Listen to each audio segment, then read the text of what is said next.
Ai, eu fico tão animada para falar desse livro, tão animada que eu preciso me controlar, para a animação não me atrapalhar, não confundir as ideias.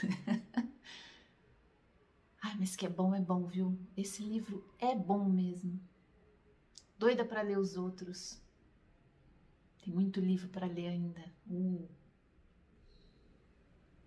Oi, tudo bem com você? Eu tô aqui pra gente conversar sobre mais um livro que eu li o ano passado e que foi para mim uma surpresa imensa. Eu não sei se muito por conta do isolamento da pandemia, eu tava precisando e necessitando muito viajar para lugares distantes. E a literatura a gente sabe que é sempre um refúgio nesse sentido. A gente vai para os livros e escapa para o mundo de alguma forma, né? E a minha primeira lembrança sempre, quando eu tento me recordar de livros que me tiram do lugar onde eu estou e me levam para uma outra realidade, são os livros da Isabel Allende.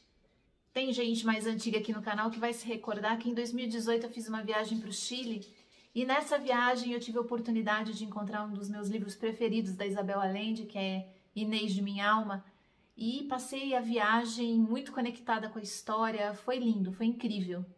Não sei se por isso o nome da Isabel Allende veio na minha memória com muita força naquela ocasião e eu peguei o primeiro livro que estava na estante e comecei a ler. Um livro que eu achei no sebo, trouxe assim, muito por conta de ser da Isabel Allende mesmo, e deixei na estante esperando um dia que talvez nunca chegasse de leitura, mas chegou. E é por isso que eu digo que foi uma imensa surpresa esse livro, porque eu peguei para dar uma folheada e eu só parei de ler quando ele acabou. Acabou mais ou menos, né? Porque eu fiquei sabendo que esse livro é uma trilogia de histórias juvenis. Pois é, a Isabel Allende é tão incrível, ela é uma autora tão multifacetada que até nesse gênero ela consegue se destacar. Eu tô falando desse livro aqui, ó, A Cidade das Feras.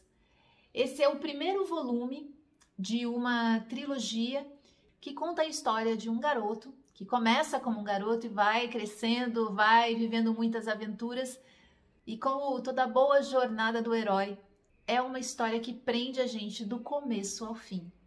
Agora, essa história aqui tem um ponto muito, mas muito interessante que eu não sabia quando eu comecei a ler e que me cativou ainda mais por conta disso. Grande parte dessa história se passa na floresta amazônica e a Isabel foi muito cuidadosa nas suas pesquisas, nos seus estudos, para recriar aqui uma estrutura de aldeias, cidades, povos. Ela realmente fez um trabalho de pesquisa grande, imagino, que deu muito, mas muito certo.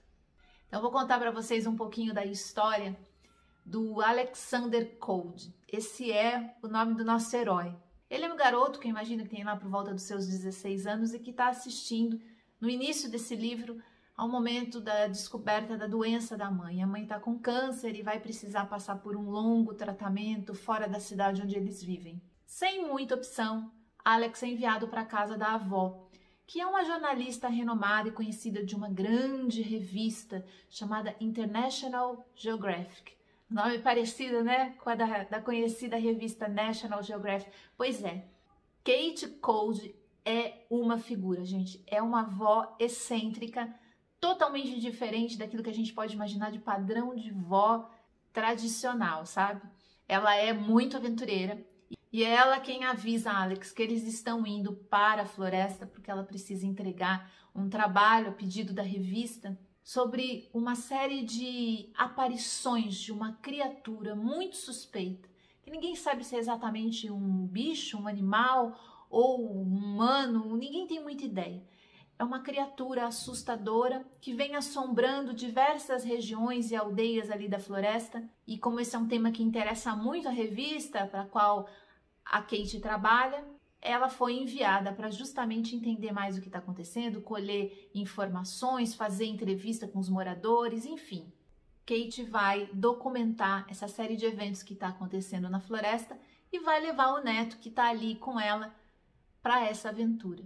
Essa estrutura narrativa já é uma estrutura padrão dentro de livros juvenis, né? O jovem que está nesse movimento de perder um pouco a estrutura, o chão, precisa crescer muito rápido e aí aparece um elemento que acaba colocando ele dentro dessa situação de aventura, de surpresa, de coisas novas acontecendo.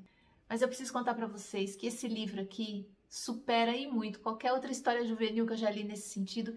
E eu acredito que muito por ter sido escrito por uma autora que tem uma sensibilidade tão grande e que capta muitas vezes o universo sutil, abstrato, subjetivo dos personagens de uma maneira muito especial. Se você gosta da Isabel Allende, esse livro aqui é um prato cheio, mesmo sendo literatura juvenil. Aliás, para quem quer conhecer um pouco mais sobre tradições xamânicas e também sobre uma série de hábitos e costumes da floresta, esse livro aqui traz esses assuntos de uma forma muito tranquila e ao mesmo tempo muito divertida. Aqui na contracapa do livro já tem aqui a descrição do momento em que Alex descobre qual que é o seu animal de poder. E eu sei que esse é um assunto que interessa para muita gente. Esse é um livro que traz uma abordagem muito fiel a realmente aquilo que acontece em diversas regiões da nossa floresta amazônica. É óbvio que a gente tem também aqui todo um enredo que passa por romance. Alex conhece Nádia, que é uma companheira de aventura perfeita para ele. Os dois vão passar por diversos desafios juntos, eles vão atrás dessa criatura, vai acontecer uma série de eventos e situações extremamente perigosas. Acontece até do exército entrar uma hora no meio da história. É uma confusão, mas muito bem narrada pela Isabel aqui nessa trama. Eu fiquei tão encantada, mas tão encantada com esse livro quando eu terminei de ler, que eu saí correndo, fui até o sebo que eu costumo frequentar aqui perto de casa e já trouxe para casa os outros 2 volumes dele. Ainda não li, ainda estou ensaiando, porque eu tenho certeza que eu vou sentir falta quando esses livros acabarem. O segundo livro da série é esse aqui, O Reino do Dragão de Ouro, onde a vovó Kate e Alex vão para o Himalaia. E depois tem esse terceiro aqui, A Floresta dos Pigmeus, aonde Alex e Kate vão para a África. Não sei se vocês se recordam, mas um dos primeiros vídeos que eu trouxe aqui para esse canal, isso foi em 2014, foram vídeos sobre Percy Jackson. Eu adorei ler toda a saga do Percy Jackson, gostei muito daquela série de livros. Aliás, às vezes eu tenho até vontade de voltar a ler. Mas como tem muitas outras coisas bacanas, eu acabo desistindo e indo em direção a outros livros que eu não conheço. Mas eu gosto de lembrar porque a literatura juvenil é para mim um ponto aonde eu me refaço para voltar para outras leituras. Eu me recordo que no período que eu li Em Busca do Tempo Perdido do Proust, foi uma época onde a literatura juvenil me auxiliou demais, porque eu saía daquela densidade, daquele texto mais complexo, e ia para um recanto onde as histórias aconteciam de uma forma simples, mas ao mesmo tempo muito bem escritas. E é importante lembrar isso. A literatura juvenil tem um nível, obviamente, dependendo do autor, que nos coloca em conexão com excelentes histórias, mas por caminhos mais suaves, talvez. Não sei se é exatamente isso, mas a verdade é que toca muito meu coração e eu gosto de sempre voltar para esses recantos, né, que aquecem a minha alma na hora de pensar em literatura. Agora eu vou contar para vocês que a história desse livro tem uma passagem que me ajudou demais a resolver uma questão interna, uma questão pessoal minha, que está também relacionado muito com o xamanismo, com algumas pessoas que eu conheci ao longo do tempo, na prática, nos estudos.